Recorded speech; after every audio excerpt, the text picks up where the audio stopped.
আসসালামু আলাইকুম সম্মানিত দর্শক, পরিবর্তন ফার্মা টিভিতে ওয়েলকাম।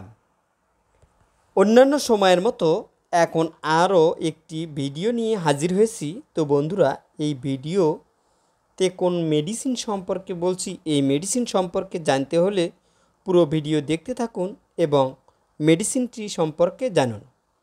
তো বন্ধুরা, এই মেডিসিনের নাম মেলভিন সাসপেনশন। এর জেনেরিক পাইরেন্টাল প্যাময়েড। উৎপাদনকারী প্রতিষ্ঠান বেক্সিমকো ফার্মাসিউটিক্যালস লিমিটেড। এটি যেসব রোগের জন্য সেবন করবেন বা ছোট বাচ্চাদের করাবেন। এটি বিভিন্ন ধরনের কৃমি, যেমন গোলকৃমি, কেঁচোকৃমি, বক্রকৃমি, লম্বা কৃমি, ফিতা কৃমি, গুড়াকৃমি সহ সব ধরনের কৃমির বিরুদ্ধে অত্যন্ত কার্যকরী একটি সাসপেনশন। এটি ছোট বাচ্চাদের বয়স যখন 1 বছর হয়, প্রয়োজন অনুযায়ী 1 বছরের উপর থেকেই এটি সেবন করানো যাবে।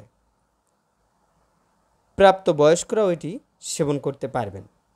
এটি ছোট বাচ্চাদের ক্ষেত্রে বা বয়স্কদের ক্ষেত্রে কোন সময় সেবন করতে হয়?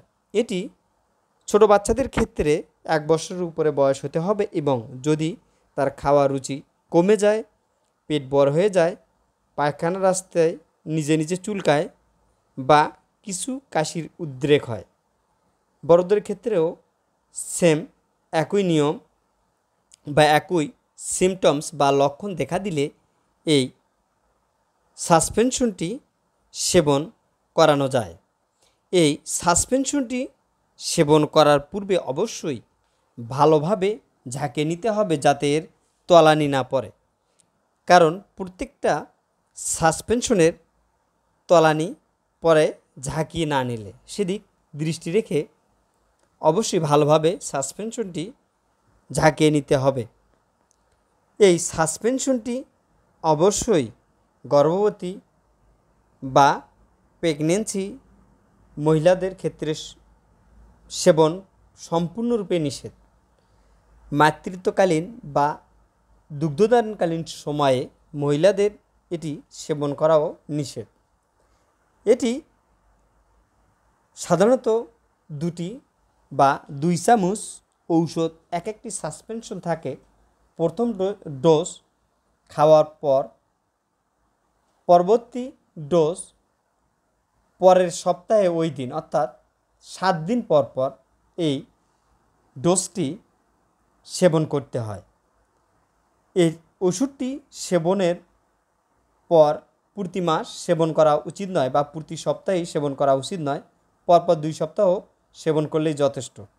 এটি সেবন করতে হয় যদি প্রয়োজন হয়, সেক্ষেত্রে প্রতি 6 মাস পর পর, অর্থাৎ বছরে 2 বার। সেদিক দৃষ্টি রাখতে হবে। তো বন্ধুরা, এই সাসপেনশনটি সেবনের ফলে যেসব সমস্যা হয় বা পার্শ্বপ্রতিক্রিয়া হয় তা হলো মাথা ব্যথা, মাথা ঘোরা, পেট ব্যথা, হালকা পাতলা ছোটোখাটো সমস্যা দেখা দিতে পারে। তবে এই সমস্যাগুলো দীর্ঘস্থায়ী নয়, কিছু সময়ের জন্য হতে পারে, আবার নাও হতে পারে। বন্ধুরা, এতক্ষণ সাথে থাকার জন্য ধন্যবাদ। যারা চ্যানেলটি ইতিপূর্বে সাবস্ক্রাইব করেছেন তাদের অসংখ্য ধন্যবাদ। যারা এখনও সাবস্ক্রাইব করেন নাই, সাবস্ক্রাইব করে বেল বাটনটি বাজিয়ে রাখুন যাতে পরবর্তীতে এই ধরনের ইনফরমেটিভ ভিডিও আপলোড দেওয়ার সাথে সাথে নোটিফিকেশন